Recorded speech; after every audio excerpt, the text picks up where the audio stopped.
Good afternoon बेटा। आज start करेंगे acids bases and salts. Fine. तो जितने भी हमारे पास केमिकल कंपाउंड्स हैं उनको प्रॉपर्टीज के बेसिस पे, उनकी केमिकल प्रॉपर्टीज के बेसिस पे हम तीन ग्रुप में डिवाइड कर सकते हैं। पहला है एसिड्स, दूसरा है बेसिस एंड थर्ड है सॉल्ट्स। तो आप लिखना चाहें तो लिख लीजिए। On the basis of on the basis of chemical properties, on the basis of chemical properties। हाँ जी, क्लासिफिकेशन हो गया, अलग अलग ढंग से आप कर सकते हो। तो यहाँ पे हमने केमिकल प्रॉपर्टीज के बेसिस पे क्लासिफिकेशन किया हुआ। हाँ, वो डिटेल अभी समझा रहे हैं आपको। On the basis of chemical properties all compounds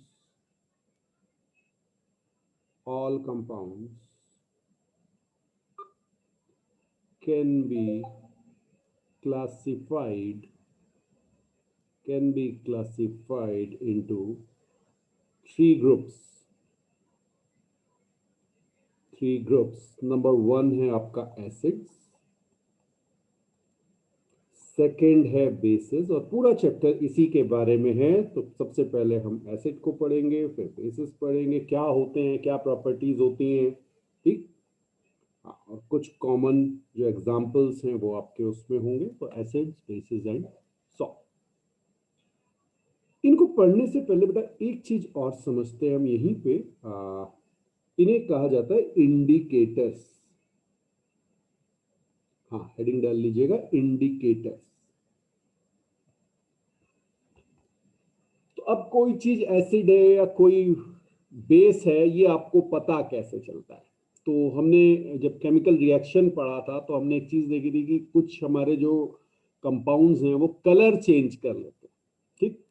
तो इस तरह से कुछ डाइज बनाएंगे जो अपने कलर को चेंज कर लेती है जब वो एसिड या बेस के साथ कांटेक्ट में आती है।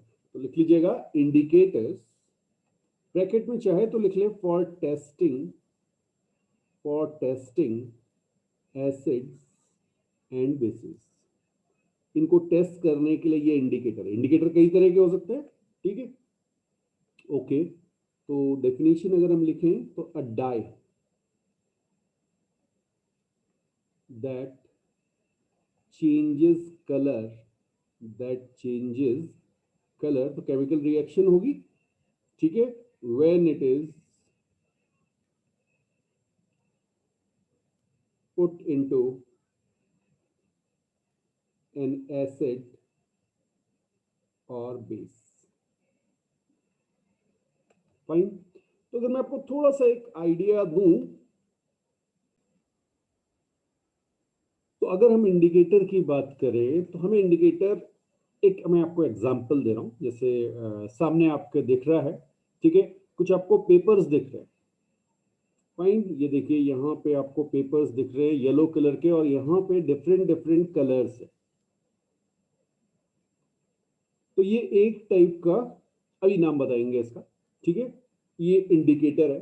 तो जब आप इनको डिफरेंट डिफरेंट एसिड और बेसिस में डालेंगे उसकी स्ट्रेंथ के अकॉर्डिंग, तो यहाँ पे आपको कलर नीचे चार्ट दिया हुआ है। अगर आप इसे 7, ये पीएच स्केल है। ओके, ये मैथमेटिकल पोर्शन है कि आप कैसे किसी चीज को क्वांटिफाई करते हैं, किसी एसिड या बेस को क्वांटिफाई करते हैं, कितना उसका कंसेंट्रेशन है। Fine, okay. दो तरह से आपको मिलेगा, या तो आपको ये पेपर फॉर्म में मिलेगा या ये आपको सॉल्यूशन के फॉर्म में मिलेगा। यहाँ आपके पास ये सॉल्यूशन दिखता है। ठीक है, इनमें आप थोड़ा सा एसिड डालिए या थोड़ा सा बेस डालिए तो आपको उसका पता चल जाएगा कंसेंट्रेशन क्या है, स्ट्रांग है, वीक है, वो सारी बातें अभी करेंगे आगे। ठीक। हाँ, ये लास्ट फोटोग्राफ अगर आप देखें ना ध्यान से, ये देखिए मैं लास्ट करके आपको दिखा रहा हूं। यहां पे इन्होंने देखिए ये रेड को, ये पेपर था, इस पेपर को इन्होंने किसी सॉल्यूशन में डाला और अब ये कलर मैच करा के चेक कर रहे हैं कि ये बेस है या एसिड है। कैसे कलर चेक कराएंगे? यहाँ पे देखिए, इसके साथ आप चेक करेंगे। सपोज ये आपके मैच कर रहा है, ये देखिए आपका पेपर का कलर चेंज हो चुका है। क्लियर? पेपर कौन सा था? पेपर ये था आपके पास। अब एक्चुअल में इस पेपर में क्या है, इस पेपर में वो सॉल्यूशन पहले से लगा हुआ जो आपका इंडिकेटर है, और जब ये एसिड के साथ कांटेक्ट में आता है तो ये अपने कलर को चेंज कर लेता है। अगर ये इस रीजन में आया, इस कलर के साथ मैच कर गया, यहाँ पे मैंने एरो दिखाया हुआ है, तो आप कहेंगे कि ये एसिड है और इसका पीएच 5 है। और हो सकता है बिल्कुल इस कलर के साथ मैच कर जाए तो आप कहेंगे ये बहुत स्ट्रॉन्ग एसिड है, स्ट्रेंथ एसिड की इधर बढ़ेगी, आगे आपको बताएंगे। इसी तरह से बेस जब होगा तो बेस का कलर आपका ब्लू या पर्पल की साइड पे जाएगा। फाइन। तो इस तरह से आप इन इंडिकेटर्स को चेक कर सकते हैं। तो आगे लिखिएगा। हाँ, इंडिकेटर्स जो हमारे पास होते हैं इसमें पहला जो इंडिकेटर है वो है लिटमस। सबने सुना होगा। यस। पहला एग्जांपल हमारा लिटमस, ये आपको पेपर या सॉल्यूशन दोनों ही फॉर्म में मिलता है, जो मैंने आपको ऊपर दिखाया था। ठीक है, पेपर और सॉल्यूशन।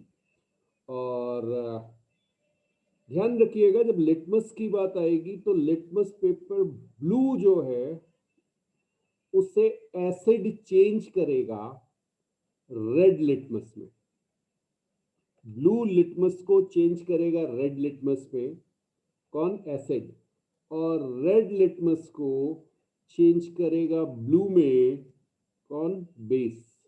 अब ये आपको ध्यान भी रहेगा जो मैंने आपको कलर दिखाए थे, देखिए कलर जो है यहाँ पे देख लीजिए, रेड वाली साइड एसिड है। हाँ, यहाँ पे पर्पल दिख रहा है, इसे ब्लू रीजन में आएगा ना ये, तो ब्लू कर लीजिए इसको, बेस का ब्लू हो गया।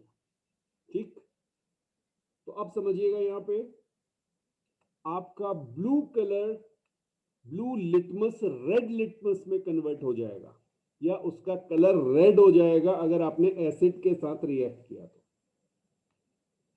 ठीक, ये याद रखने हैं।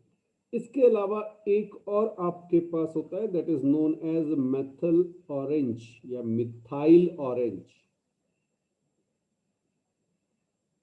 ओके, इसको जब आप एसिड के साथ रिएक्ट कराएंगे तो ये रेड कलर का हो जाएगा, और जब आप इसे बेस के साथ रिएक्ट कराएंगे तो ये येलो कलर का हो जाएगा।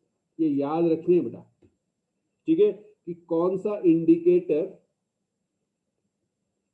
किसके साथ, एसिड और बेस के साथ कौन कौन से कलर देगा। फाइन। थर्ड जो है आपके पास वो है आपका फिनोफ्थलीन, लिख लीजिएगा, PHENOLPH, फिनोफ्थलीन, LIEN। ठीक है,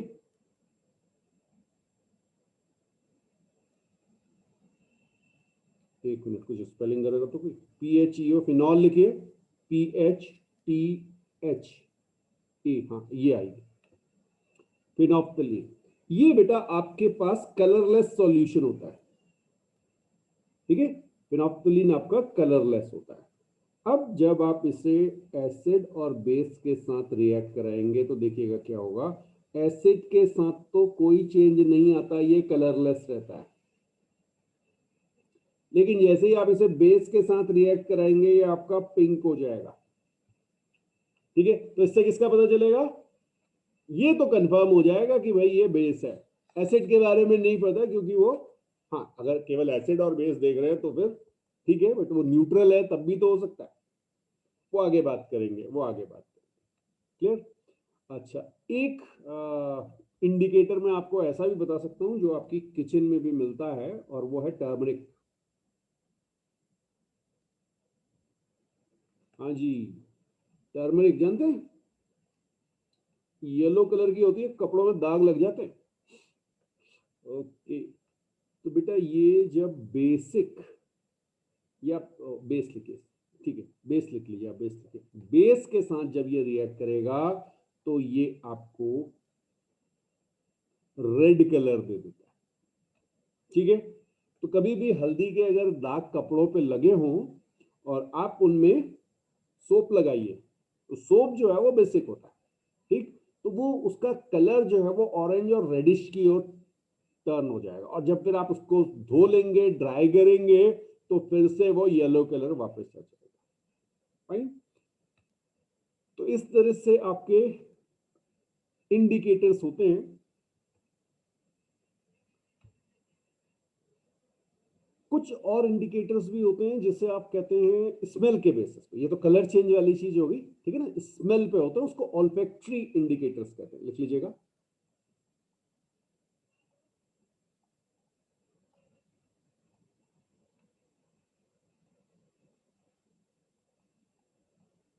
हाँ जी। अब ये क्या होते हैं? इसका मतलब होता है relating to sense of smell.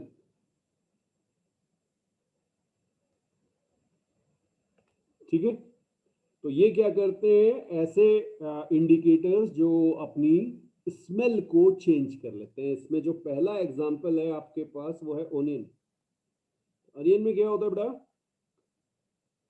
हाँ, एसिड में तो कोई चेंज नहीं आता, नो चेंज इन स्मेल। हाँ, नो चेंज कह सकते हैं, या आप कह सकते हैं कोई इफेक्ट नहीं पड़ता। नॉट डिस्ट्रॉय, एक्चुअली टर्म जो है वो डिस्ट्रॉय यूज किया जाता है। ठीक है। तो एसिड जो है does not destroy, not destroy smell. तो जब आप इसे बेस के साथ लेंगे तो क्या होगा? ये स्मेल आएगी नहीं। Can not detect onion smell, can not detect onion smell. Smell है ना, अनियन दूर से ही पता चल जाता है कि अनियन है। तो बेस के साथ उसकी स्मेल नहीं आती। पॉइंट एक और है, वो भी शायद आपको मम्मी के फ्रिज में मिल जाए, और वो है वेनिला। हाँ जी, वेनिला के साथ भी यही होता है बेटा। बेस में वेनिला की स्मेल डिस्ट्रॉय हो जाती है, या आप कह सकते हैं कि डिटेक्ट नहीं होती। फाइन। कैन नॉट डिटेक्ट लिख लीजिए, can not detect smell, can not detect smell. और एसिड में क्या होता है? एसिड में कोई चेंज नहीं आता। तो एसिड जो है वो इनके स्मेल को चेंज नहीं करता है, बट बेस जो है वो इनके स्मेल को किल करता है। तो जिसको अच्छी ना लगती हो वो इस तरह से यूज कर सकता है। फाइन। हेडिंग डाल लीजिएगा। ठीक है। एसिड जो टर्म है बेटा वो लैटिन वर्ड से आया है, और लैटिन वर्ड जो है वो एसिडस था। ये एसिडस जो है इसका मतलब होता है सॉर टेस्ट।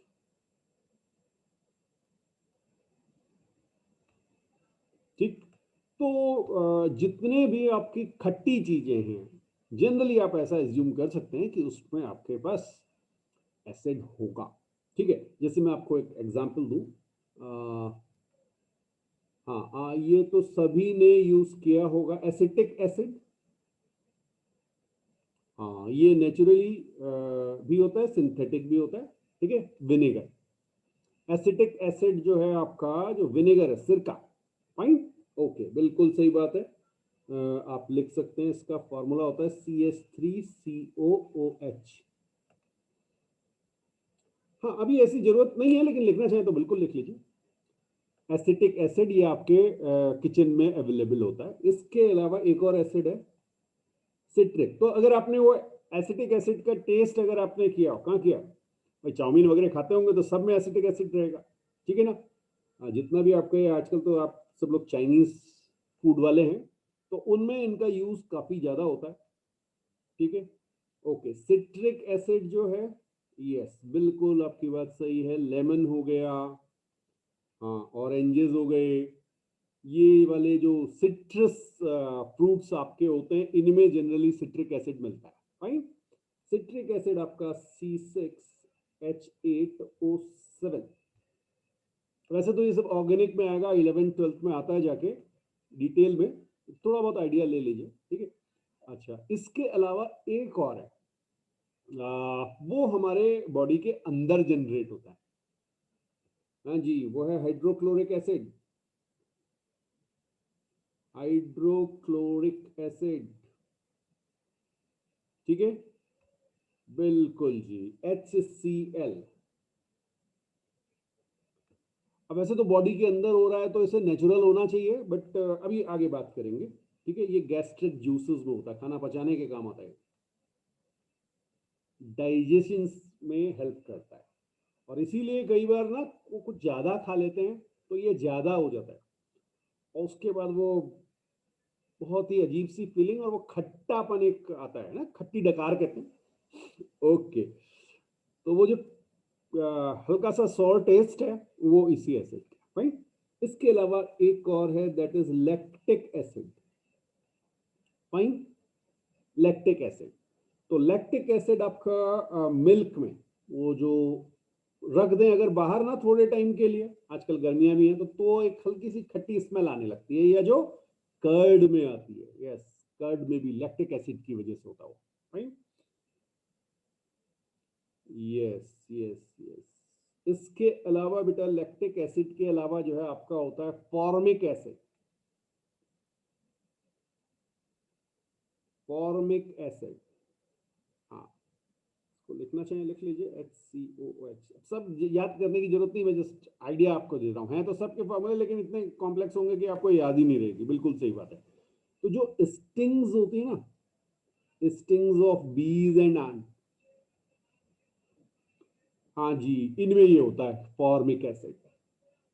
तो इसीलिए जब वो चींटी काटती है, तो काटती क्या, वो एक्चुअल में अपना स्टिंग आपके अंदर डालती है, तो वो थोड़ा सा एसिड डाल देती है उस पर। अब वो डिपेंड करता है कि वो एसिड कितना स्ट्रांग है, कितनी कितनी क्वांटिटी में आपकी बॉडी पे गया, उस हिसाब से आपकी बॉडी पे रिएक्शन होती है, फाइन।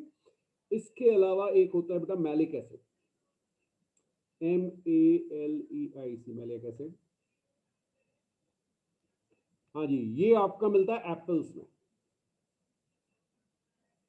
तो देखिए सब नेचर में मिल रहा है आपको, सारी चीजें नेचर में है, क्लियर, ओके। एक आपके पास होता है ऑक्सैलिक, सुना है नाम, ऑक्सैलिक एसिड, ऑक्सैलिक एसिड आपको मिलेगा टोमेटोज में, यस बिल्कुल सही कह रहे हैं आप, टोमेटोज में मिलेगा, टमाटर में,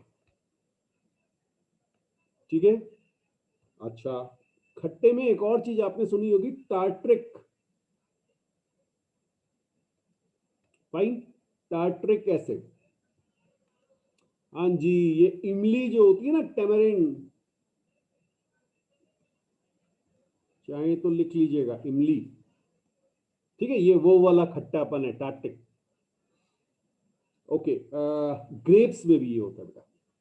अच्छा, ऐसा नहीं है कि केवल एक ही एसिड हो, दो तीन एसिड भी कई बार कंबाइन हो सकते हैं। इसके अलावा एक होता है ओलिक एसिड, ये आपको मिलता है ओलिव्स में, ठीक है।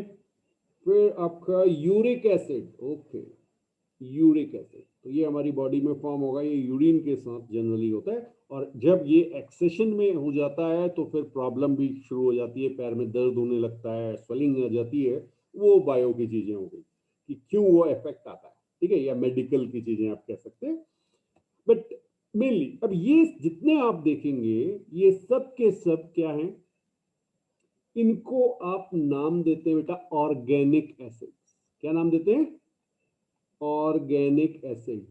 क्यों ऑर्गेनिक एसिड नाम आया, बिकॉज ये नेचर में, या नेचुरल एसिड भी कहेंगे, नेचर में एग्जिस्ट, नेचुरल भी कह सकते हैं आप, ठीक है, नेचुरल एसिड। लेकिन एक चीज का ध्यान रखिएगा, इनमें से एक एसिड जो है ना HCl, इसमें कोई भी कार्बन प्रेजेंट नहीं, बाकी सब में कार्बन होगा, बाकी सब में कार्बन होगा, ठीक। कार्बन जहां भी होगा, कार्बन के कंपाउंड जो हैं, जो हाइड्रोजन और ऑक्सीजन इन सब के साथ मिलके बनेंगे, बट उनका किंग कौन होगा, कार्बन, तो वो आपका ऑर्गेनिक केमिस्ट्री हो जाएगी, या ऑर्गेनिक कंपाउंड्स हो जाएंगे, ठीक। पढ़ेंगे जिस ब्रांच में उसे कहेंगे ऑर्गेनिक केमिस्ट्री, और जो कंपाउंड बनेगा जिसमें कार्बन है, आगे उसकी बात करेंगे, पूरी ऑर्गेनिक केमिस्ट्री है आगे, ठीक है। तो आपके उसमें चैप्टर है कार्बन एंड इट्स कंपाउंड, तो ये HCl में आप देख रहे हैं हाइड्रोजन है और क्लोरीन है, फाइन। तो इसमें कोई कार्बन नहीं, ऑल्दो ये हमारी बॉडी के अंदर मिल रहा है, बट ये नो कार्बन। तो इसको ऑर्गेनिक में जनरली काउंट नहीं करते हैं और इसको मिनरल एसिड कहा गया, वो आगे अभी बता रहा हूं, फाइन है। तो ये हमारे पास हो गए। और जनरली ध्यान रखिएगा जितने भी, यहाँ लिख लीजिए, चाहे तो लिख लीजिए, इसको इंपॉर्टेंट पॉइंट है। हाँ, organic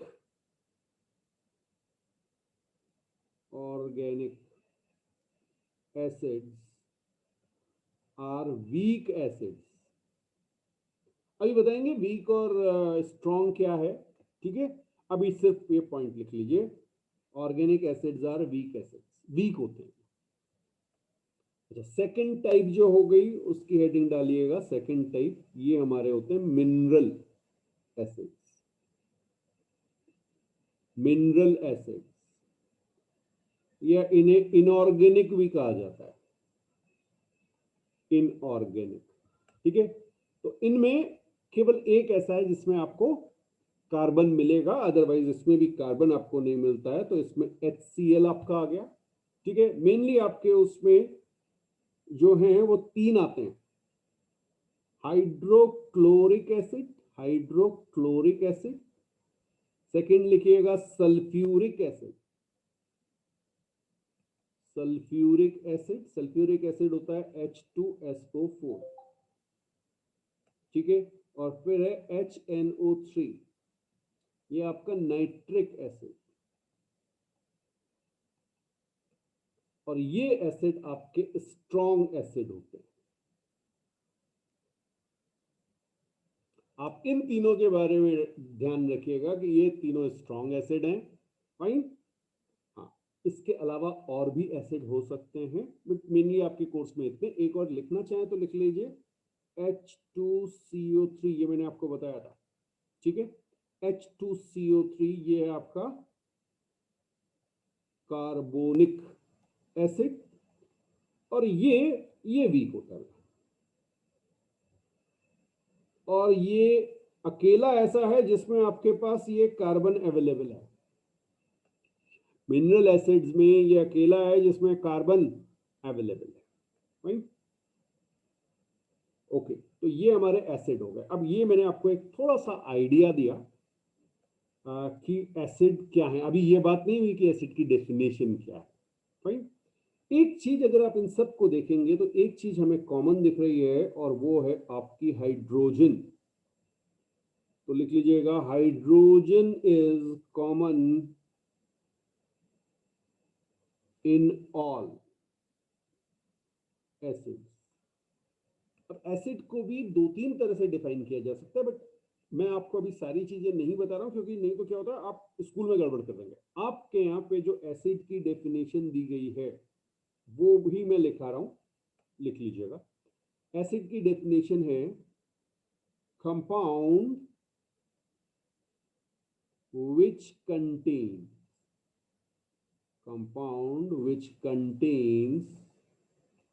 one or more hydrogen atoms and when dissolved in water, बार बार मैं आपसे कहता था पानी जरूरी है, ठीक है, वो बता रहा हूं अभी। Compound which contains one or more hydrogen atoms and when dissolved in water produce hydronium ion। Hydronium ion याद है, H3O+। ये एक्चुअली कई बार इसे ऐसे भी लिखा जाता है, OH3+, बात एक ही है, क्लियर। H3O+ लिखिए या OH3+ लिखिए, बिकॉज प्लस जो चार्ज है वो H पे है।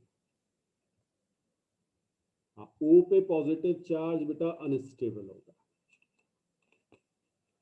O पे पॉजिटिव चार्ज, वो बाद में आपको बताएंगे क्लास 11th में जब बात करेंगे स्टेबिलिटी अनस्टेबिलिटी की, तब आएगा।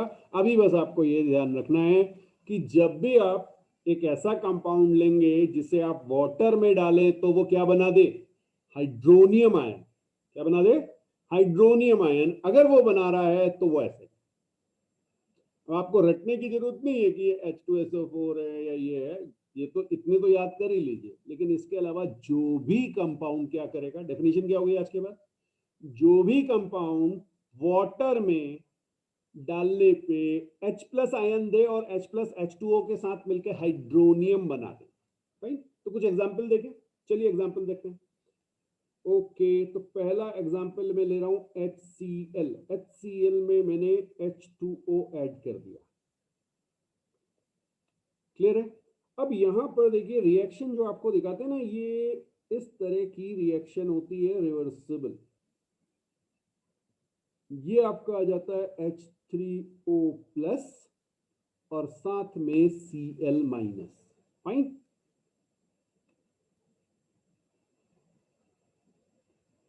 हाँ जी, अगर ये नहीं होगा तो उसे एसिड ही नहीं कहा जाएगा ना। अगर ऐसा नहीं होगा तो, क्योंकि एसिड की डेफिनेशन ही क्या बने, वो H प्लस देगा ही देगा आपको। क्लियर है। Okay okay. अब देखिए इसी तरह से अगर मैं बात करूं H2SO4 की,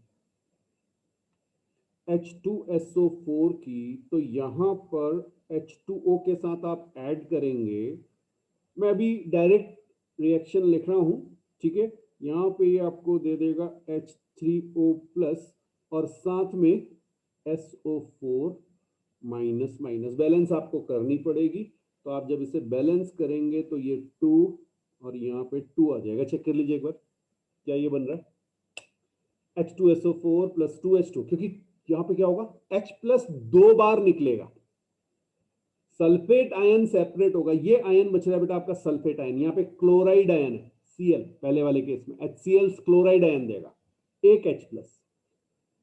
हाँ जी, सल्फ्यूरिक एसिड क्या करेगा, 2H प्लस देगा और सल्फेट आयन देगा, तो 2H प्लस 2H2O मॉलिक्यूल के साथ 2 हाइड्रोनियम आयन बना देंगे। Okay, very good. अब देखिए नेक्स्ट लिखिएगा HNO3। इसको जब आप वाटर में डालेंगे तो अब क्या होगा, ये एक H प्लस देगा, तो ये H3O प्लस यहां पे बनेगा और साथ में नाइट्रेट आयन आपका आएगा। चलिए ये हमने आपको जो है तीनों स्ट्रॉन्ग वाले दिखा दिए, और दिखा देते हैं, और दिखा देते हैं। एसिटिक एसिड भी देख लीजिए। हाँ, सबके लिए पॉसिबल नहीं होगा अभी बेटा, वो सब 11th में है, बट थोड़ा बहुत आइडिया आपको होना चाहिए इस तरह से। अब क्या होता है, देखिए ये बड़ा इंटरेस्टिंग सा है। यहां पे अगर आप हाइड्रोजन देखेंगे तो 3 और 1 4 हाइड्रोजन है, लेकिन बेटा ये जो आपको इधर ये वाली हाइड्रोजन दिख रही है ना, ये इतने आराम से नहीं निकलती, तो ये रिलीज नहीं होंगी। जब आप वाटर में डालेंगे तो केवल ये H आपकी रिलीज होगी और ये केवल H प्लस देता है, तो यहां से आपको H3O प्लस मिलता है, साथ में CH3COO माइनस, इसे आप कहते हैं एसीटेट आयन। क्या कहेंगे, एसीटेट आयन। तो ये मिलता है। ये नहीं कि आपने जितने हाइड्रोजन देखे, हाँ जितने आपने हाइड्रोजन देखे सबको आपने कहा सर 4 हाइड्रोजन है तो ये तो बहुत स्ट्रांग हो जाए, नहीं नहीं ऐसा नहीं। फाइन। ओके, बिल्कुल आप इसे नोट कीजिए, बिल्कुल इसे नोट कीजिए। मैकेनिज्म जो है बेटा, वो इसमें से जितने भी ऑर्गेनिक वाले हैं ना, ये 11 क्लास में आएंगे, और पूरी ऑर्गेनिक की स्टार्टिंग ही ऐसा है। जनरल ऑर्गेनिक केमिस्ट्री में वहां पे एसिडिटी चेक करते हैं, सबसे पहली चीज स्टेबिलिटी और एसिडिटी, तो वो 11 क्लास में आएगा। अभी आपको सिर्फ बेसिक नॉलेज लेनी है कि भाई क्या होता क्या, एसिड है क्या। ठीक है। नेक्स्ट सेटिंग जो इंपॉर्टेंट है बेटा वो लिखिए स्ट्रॉन्ग। तो अब हमने ये समझ लिया एसिड क्या है, स्ट्रॉन्ग एंड वीक एसिड। हाँ, इनमें ना कई बार बड़ा कंफ्यूजन रहता है, एक स्ट्रॉन्ग एंड वीक होता है, एक कंसेंट्रेटेड एंड डाइल्यूट होता है। ये दोनों बड़ी अलग अलग चीजें हैं बेटा, इनको अलग अलग लिखा रहा हूं इसलिए आपको। स्ट्रॉन्ग एंड वीक एसिड, इसका मतलब है स्ट्रेंथ कितनी है। ठीक है। एक और टर्म एक्चुअली में इसे बाद में क्या हुआ ना, फिजिक्स और केमिस्ट्री में मैंने आपको बताया था कि जब तक आप किसी चीज को मैथमेटिकली मेजर ना कर पाए, क्वांटिटी नहीं दे पाए, क्वांटिफाई नहीं कर पाए, तो उसे एक्सेप्टेंस नहीं मिलती। तो इसके लिए degree of ionisation term use किया गया, डिग्री ऑफ आयनाइजेशन। ठीक है, चलिए तो लिख लीजिएगा, बहुत छोटा सा पॉइंट है, बस याद रखने वाली चीज है। स्ट्रॉन्ग एसिड जो है इसके लिख लीजिएगा ionise completely, ionise completely in solution. इसका मतलब क्या हुआ, मान लीजिए मेरे पास एक छोटा सा एग्जांपल ले रहे हैं कि मेरे पास 100 मॉलिक्यूल्स हैं, ठीक है ना। 100 मॉलिक्यूल बहुत कम होते हैं बेटा, सिर्फ एग्जांपल देने के लिए समझा रहा हूँ। 100 मॉलिक्यूल हैं, उनको मैंने वाटर में डाला, वो 100 के 100 क्या हुए, आयनाइज हो गए। ठीक है, 80 हो गए, 60 हो गए, 50 हो गए। ठीक, 30 से ऊपर अगर रहेंगे, 30% से ऊपर कहा जाता है, अगर 30% से ऊपर आयनाइजेशन है तो उसे स्ट्रॉन्ग कहा जाता है। बात समझ में आई। तो 100 अगर आपने डाले हैं तो भाई 100 में से 30 से ऊपर कुछ भी हो जाए तो हम उसे स्ट्रॉन्ग कहेंगे। अब आपने 100 डाले, 5 हुए, 10 हुए, तो ये क्या हो जाएंगे, वीक। तो लिखेगा weak, do not ionise completely. हाँ, कितना ही पानी डाल लीजिए, ठीक है। तो इसमें क्या होगा, आपके पास आयंस भी हैं और मॉलिक्यूल्स भी हैं। स्ट्रॉन्ग में भी 30% अगर है तो 70% मॉलिक्यूल भी हैं, वहां पे भी हो सकता है, बट ये भी हो सकता है कि मैक्सिमम जो है वो आयनाइज हो जाए। तो जनरली कंसेंट्रेट, सॉरी, स्ट्रॉन्ग के लिए ये यूज किया जाता है कि वो सारा का सारा आयनाइज हो जाएगा। ठीक है, तो एसिड कौन हुए, जो बड़े आराम से H प्लस दे दे। उस H प्लस को भी जो बहुत आराम से दे दे वो स्ट्रॉन्ग, जो थोड़ा रुक रुक के दे वो वीक। ठीक है, दे तो देगा लेकिन ऐसा नहीं कि तैयार है हमेशा भाई। अच्छा, अब सेकंड हेडिंग डालिएगा, concentrated, concentrated and dilute acid, concentrated and dilute acid.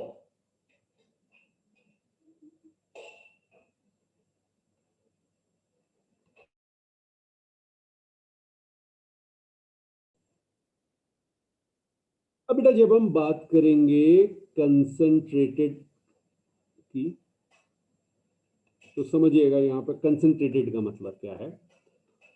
Which contains, which contains small amount of water. भाई वाटर तो जरूरी है, ये तो मैंने आपको बता ही दिया, ठीक है ना। अच्छा, कुछ बुक्स क्या करती है, नो वाटर लिखती है। प्लीज बेटा, अगर वाटर नहीं होगा ना तो वो एसिड ही नहीं बनेगा, ये ऊपर लिखा चुका हूं आपको। तो which contains small amount of water. अब स्मॉल अमाउंट से क्या मतलब है, भाई इतना कि वो जितना एसिड है उसको डिसोसिएट कर दे। ठीक है, या इसको आप ऐसे लिख सकते हैं, ये एक बढ़िया वर्ड है, और minimum possible, minimum possible water. ये जो मैं आपसे कहता हूं कि इतना हो कि वो डिसोसिएट हो जाए। Fine, okay, which contains small amount of water. चाहे तो लिख लीजिए, don't say no water. Books लिखती हैं लेकिन अब आप समझ जाइए, क्योंकि नो वाटर जैसे ही आप कहेंगे तो हो सकता है वो एसिड ही ना बने भाई, क्योंकि उसमें हाइड्रोजन आयन बनेंगे ही नहीं। तो no water is a wrong था। ओके, अब जब आप बात करें वीक, अब इसको ऐसे समझिएगा, मान लीजिए मुझे, मेरे पास H2SO4 है, ठीक है, मॉलिक्यूल्स हैं, उसको मुझे एसिड बनाने के लिए लेट से 200 ml चाहिए, कम से कम 200 ml चाहिए, उसमें जितने मैक्सिमम डिसोसिएट आयन बनने हैं आयनाइज हो जाएंगे। ठीक है, लेट से 50% था तो 50% आयनाइज हो गए। अब इस 200 ml के ऊपर मैं जितना वाटर ऐड करूंगा वो उसे क्या कर रहा होगा, डाइल्यूट कर रहा होगा। समझ में आया? जैसे आपको इसको ऐसे ले लीजिए, एक चुटकी आपके पास सॉल्ट है, ठीक है, उसको आपको डिसॉल्व करने के लिए लेट से 100 ml वाटर चाहिए। कुछ एक्स अमाउंट है आपके पास सॉल्ट का, उसको 100 ml चाहिए। 100 ml से कम होगा तो पूरा पूरा डिसॉल्व नहीं होगा, कुछ ना कुछ रह जाएगा, तो आपने उसमें डाल दिया। क्लियर? अब इसके बाद आप जितना वाटर डालेंगे वो क्या करेगा, वो उसके कंसेंट्रेशन को रिड्यूस करेगा।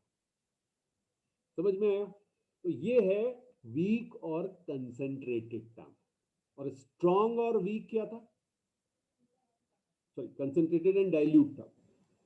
यहाँ पे मैंने वीक लिख दिया है, यहाँ पे डाइल्यूट लिख लीजिएगा बेटा, सॉरी, ये डाइल्यूट है, कंसेंट्रेटेड के साथ डाइल्यूट आएगा, ठीक है? हाँ, डाइल्यूट लिखिएगा। विच कंटेन्स डाइल्यूट हो गया, which contains more water than the limit of minimum possible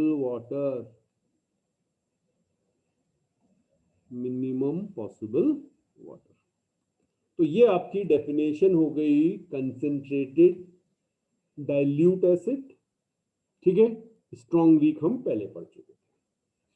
चलिए, अब एक और टर्म, भाई ये आपका होता है degree of ionization.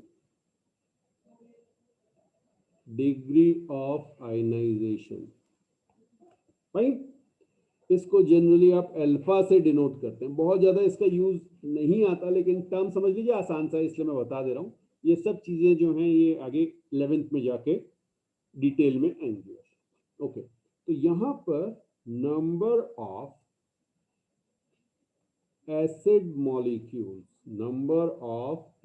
Molecules ionised, हाँ, जो मैं आपको बता था कि कितने आयनाइज हुए, divided by total number of molecules. जो आपके पास टोटल नंबर ऑफ मॉलिक्यूल्स थे उसमें कितने आयनाइज हो गए, मल्टीप्लाइड बाय 100, ये आपका परसेंटेज में हो जाएगा, ठीक है? हाँ, ये परसेंटेज में आपका आंसर आ गया। तो अगर मैंने आपसे कहा कि भाई अल्फा फ्रैक्शन में भी लिख सकते हैं, वो आपको पता है फ्रैक्शन और परसेंटेज दोनों में ही आप रिप्रेजेंट कर सकते हैं।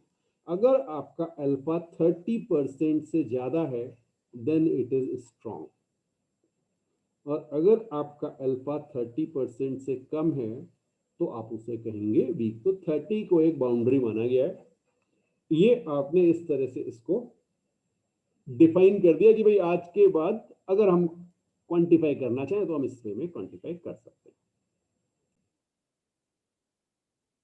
अब एक पॉइंट होता है बेटा, ये कई बार क्वेश्चन पूछा गया है, डाइल्यूटिंग ऑफ एसिड,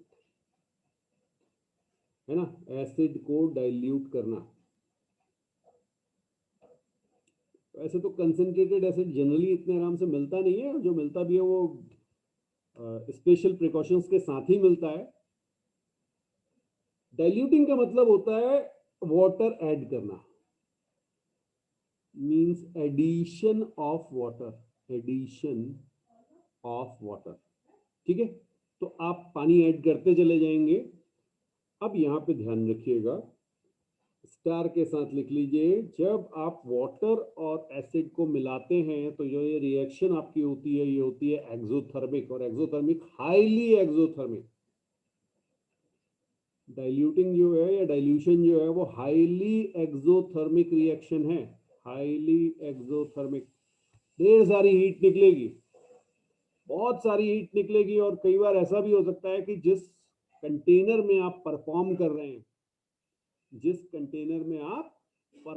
रहे हैं, वो उसमें ब्लास्ट हो जाए, इतनी हीट हो सकती है, ठीक? तो क्या किया जाता है, इसको लिखिएगा, ये बहुत इंपॉर्टेंट है। So dilution of concentrated acid should always be done by adding हाँ, अभी आपको समझ में आ जाएगा क्यों ऐसा होता है। बाय एडिंग, पहले लिख लीजिए, concentrated acid to water gradually with stirring, with stirring. हाँ जी, तो आप ढेर सारा पानी लेंगे। हाँ, अगर आप कंटेनर ऐसे ले लें और इसमें आप वाटर ले लीजिए, तो ब्लू कलर से मैं आपको ये वाटर दिखा रहा हूँ, फाइन। और मैं आपसे कह रहा हूं कि इस ढेर सारे वाटर में आपको थोड़ा सा एसिड डाल देना है। ओके, एसिड हम येलो कलर या ये ऑरेंज कलर ले लेते हैं, ये हमने एसिड डाला है, ठीक। इससे क्या होगा बेटा, जब ये यहाँ पे आके रिएक्शन होगी तो हीट, जो भी हीट रिलीज होगी उसे ये वाटर ही एब्जॉर्ब कर लेगा। आपने पढ़ा होगा वाटर की स्पेसिफिक हीट कैपेसिटी बहुत ज्यादा होती है, तो वाटर जो है वो हीट को बड़ी इजीली एब्जॉर्ब कर लेता है, ठीक। तो ये वाटर क्या करेगा, ये हीट को एब्जॉर्ब कर लेगा। बट अगर आपके पास ये वाटर अच्छी क्वांटिटी में नहीं है तो वो सारी हीट कहाँ आएगी, या तो बाहर आएगी या आपके कंटेनर को मिलेगी कहीं ना कहीं, और वो जब सडनली इतनी हीट जनरेट होगी तो कुछ ना कुछ डैमेज करेगी, राइट। तो आप चाहें तो लिख लीजिएगा, ये आपका पॉइंट हो गया, never add water to concentrated acid. हमेशा एसिड को वाटर में डाला जाएगा, वो भी थोड़ा थोड़ा और धीमे धीमे। क्लियर है।